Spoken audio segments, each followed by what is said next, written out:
देखो एक ladies pant की कटिंग है, ना तो ये ऊपर से खिंचेगी, कहीं से कुछ नहीं होगी। देखो दो पैंटें मैं एक साथ रख के काट रही हूँ। देखिए यहाँ पर देखो आप, यहाँ से मैंने आधे इंच का ये मार्जिन दे दिया, आधे इंच का मार्जिन दे दिया। इसकी कमर कितनी है 40, और इसकी थाई कितनी है 29। इसकी ये मेन चीज़ है हमारी। अब यहाँ कमर कितनी थी 10 चौक 40, ये देखो 10 चौक 40, 2 इंच आगे गए, 2 इंच आगे गए, और ये कितना हो गया 12। तो यहाँ पे इसका आसन, बिल्कुल आसान तरीका है ये आपको आसन निकालने का। देखो यहाँ पे कितना था 12 था, यहाँ पे मैंने आधा इंच से बढ़ाया। और ये कि थोड़ी सी कम मोहरी वाली पैंट है, और बिल्कुल ना ये यहाँ से खींचेगी ना इधर से खींचेगी, कहीं से कुछ ये नहीं कि ऊपर चढ़ जाए। अब यहाँ पर देखो ये मैंने कितना था, यहाँ पे उसकी थाई कितनी ली है 29, 29 थाई थी ना, पूरी 29 थाई ले रखी है मैंने यहाँ से। ये 29 थाई हो गई, 29 थाई होके 2 इंच अंदर आ गई मैं यहाँ से, 2 इंच अंदर आ गई।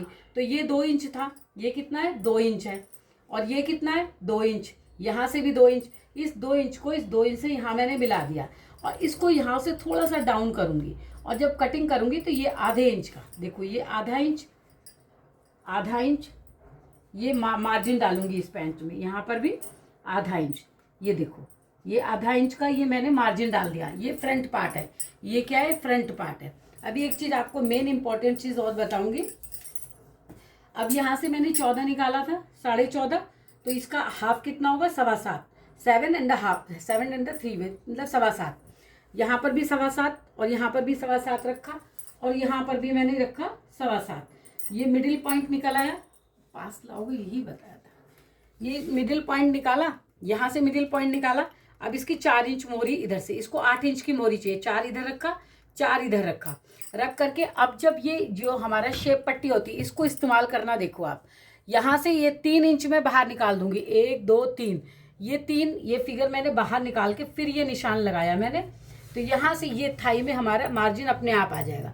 आप इस स्केल को ऐसे मत रखा करो, ऐसे रखा करो, 3 इंच ऊपर करके फिर यहाँ, और यहाँ पर भी जब पलटेंगे, पलट दिया ऐसे था, इसको मैंने ऐसे कर दिया साइड में, इसको भी 3 इंच ऊपर निकाला, 3 इंच नीचे ऊपर निकाल के मैंने ये निशान लगा दिया। यहाँ से थोड़ा सा ये कर अपने हाथ से दे दो, और नहीं तो देखो इसको यहाँ पे ठीक करने का, जो यहाँ से बहुत गोल हो जाता है वो ना हो, तो इसको भी यहाँ से मैं, ये वाली मेरी लाइन है, ऐसी जगह रखूँगी जहाँ से ये सेट आ जाए। यहाँ से लाइन सेट आ गई, अब यहाँ से ये यहाँ सेट आ रहा है, तो इसको थोड़ा सा अंदर कर दिया। जो यहाँ से थोड़ा सा कम हो जाता है वही हम यहाँ पे आधा बढ़ा लेते हैं, आधा इंच। ये हो गया।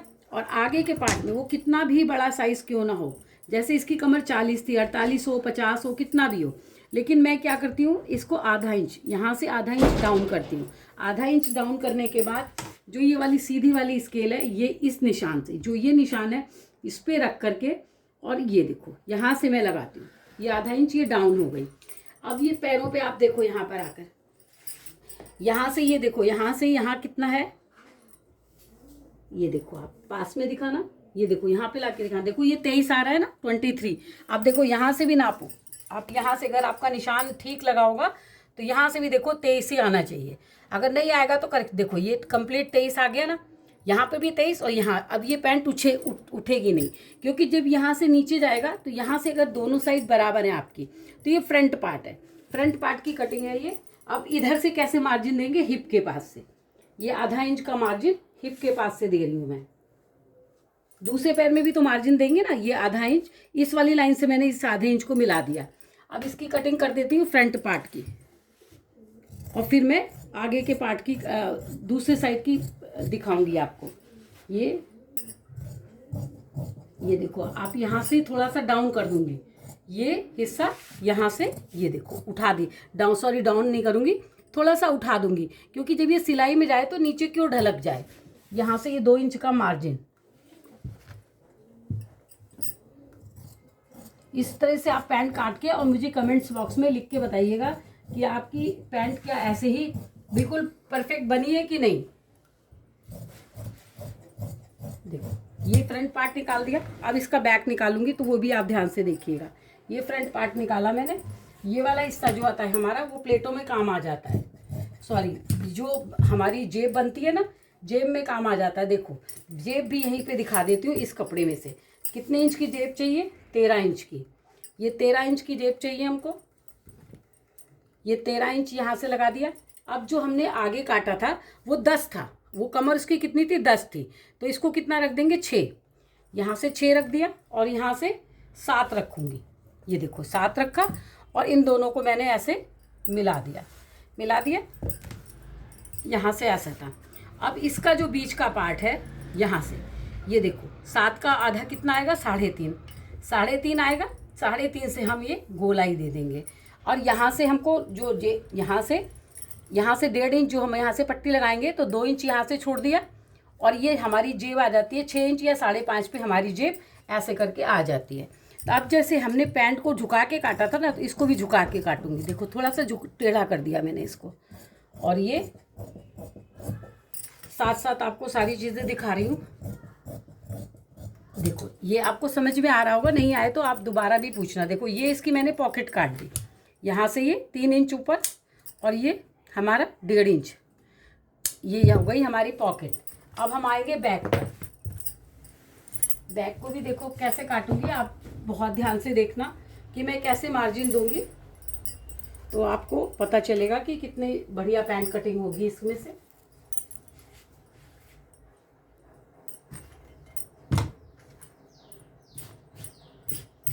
पूरी फुल वीडियो दिखाऊंगी आपको कि किस तरह से इसमें मार्जिन दे रही हूँ, कितनी बेल्ट लगाऊंगी, कितनी इलास्टिक डालूंगी, सब कुछ आपको यहाँ पर अच्छे से दिखाऊंगी भी मैं।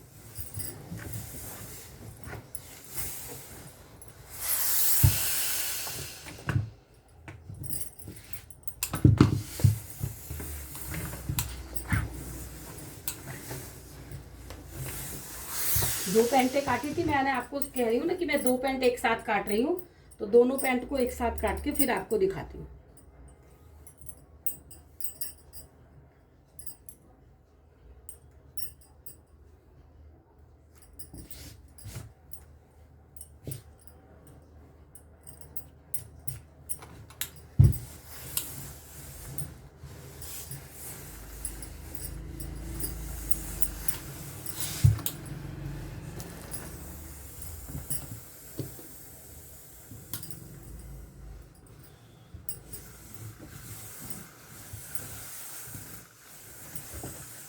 मेरी कस्टमर को प्लेन पैंट चाहिए, लेकिन अभी मैं आपको दिखाती हूँ इसमें मैं कर्व वाली पैंट बनाऊंगी इसको। ये हो गई, ये हमारा फ्रंट काटा था ना हमने, तो देखो अब इसको यहाँ से खोला और इसको क्या करूँगी मैं, 2 इंच यहाँ से, ये हो गया। यहाँ से कितना रखूँगी हर साइज़ में, जो जितने भी, जैसे 40 कमर है, 45 कमर तक आप कितना रखोगे, 3.5। यहाँ से कितना रखोगे, 3.5। ये मेरा 3.5 आ रहा है पूरा, यहाँ से 3.5 और यहाँ से 2 इंच, यहाँ से 2 इंच आगे कर दिया। और यहाँ से जो मैंने ये मार्जिन छोड़ा है ना, मार्जिन वाले हिसाब से देखो ये 2 इंच ले रही हूँ। ये मार्जिन था ना मेरा, मार्जिन से 2 इंच लिया, 2 इंच इसके आगे भी मैं मार्जिन लूँगी, पीछे वाले में भी। तो यहाँ से कितना करूँगी, 2 इंच पैंट और मार्जिन लूँगी ½ इंच, तो कितना टोटल हो जाएगा, 2.5 इंच। ठीक है। अब ये वाले फुट्टे को कितना बताया था मैंने, 3, 1 2 तीसरे नंबर पे यहाँ पे रखो और इसको यहाँ पे सेट करो। ये कभी भी आपको खिंचाव नहीं मारेगा। कभी भी फुट्टे को आप ऐसे मत रखो, ऐसे रखो, थोड़ा सा ऊपर करके रखो। ये हो गया। अब ये जो आगे का हिस्सा है, आगे का जो हमें जाना है, 2 इंच आगे जाना है, तो यहाँ से गए थे। अब देखो यहाँ पर ये मार्जिन है हमारा, ये मार्जिन है। इस मार्जिन को ना देख के यहाँ से देखेंगे, 2 इंच लिया था तो यहाँ से भी 2 इंच लिया और ये इसको भी ऐसे सीधा काटो, नीचे मत जाओ। आप जो ऐसे नीचे झुका देते हो ना, बहुत से लोग नीचे झुका देते हैं, वही फिर क्या होता है, सिलाई में फिर यहाँ से टेढ़ा होता है आपका कपड़ा। तो इसको एकदम सीधा स्ट्रेट रखो। अब जो 3 इंच यहाँ पे मैंने लिया, 3 इंच, इस 3 इंच को यहाँ से मिला देना है, यहाँ से मिला देना है। अब आप देखो, पास में आओ, देखो पास में आओ, यहाँ पे देखो, यहाँ से मेरा मोड़ने का है, तो इस कपड़े को पीछे की ओर मोड़ना है और इसमें हमको क्या बनाने, कंगूरे बनाने। देखो ऐसे बनाने, ये मैंने ड्रॉ करा। आप कमेंट्स में बताइएगा, आपको इसकी सिलाई भी देखनी है। ये देखो मैंने कंगूरे करे ना, तो जब इसमें सिलाई लगेगी तो क्या होगा, यहाँ से मोड़ लूँगी मैं और यहाँ से सिलाई लगाऊंगी, फिर कट करके इसको वापस मोड़ देंगे। तो इन दोनों में क्या बनने, यही सेम डिज़ाइन बनना है इन दोनों में। ये देखो, ये अंदाज से मैंने बना लिया। इसको किस पे बनाएंगे हम, बुकरम पे, पेस्टिंग पे नहीं बनाएंगे, बुकरम पे बनाएंगे। ये वाला डिज़ाइन बुकरम पे बनाएंगे। जो यहाँ पे ये डिज़ाइन आपने देखा ना ये, और इसको भी लगाने का, जैसे आपके पास कोई बड़ा सिक्का हो, या अब हमको तो अंदाज है तो मैंने अंदाज से कर लिया इसको ऐसे, आपके पास नहीं हो तो आपके पास जैसे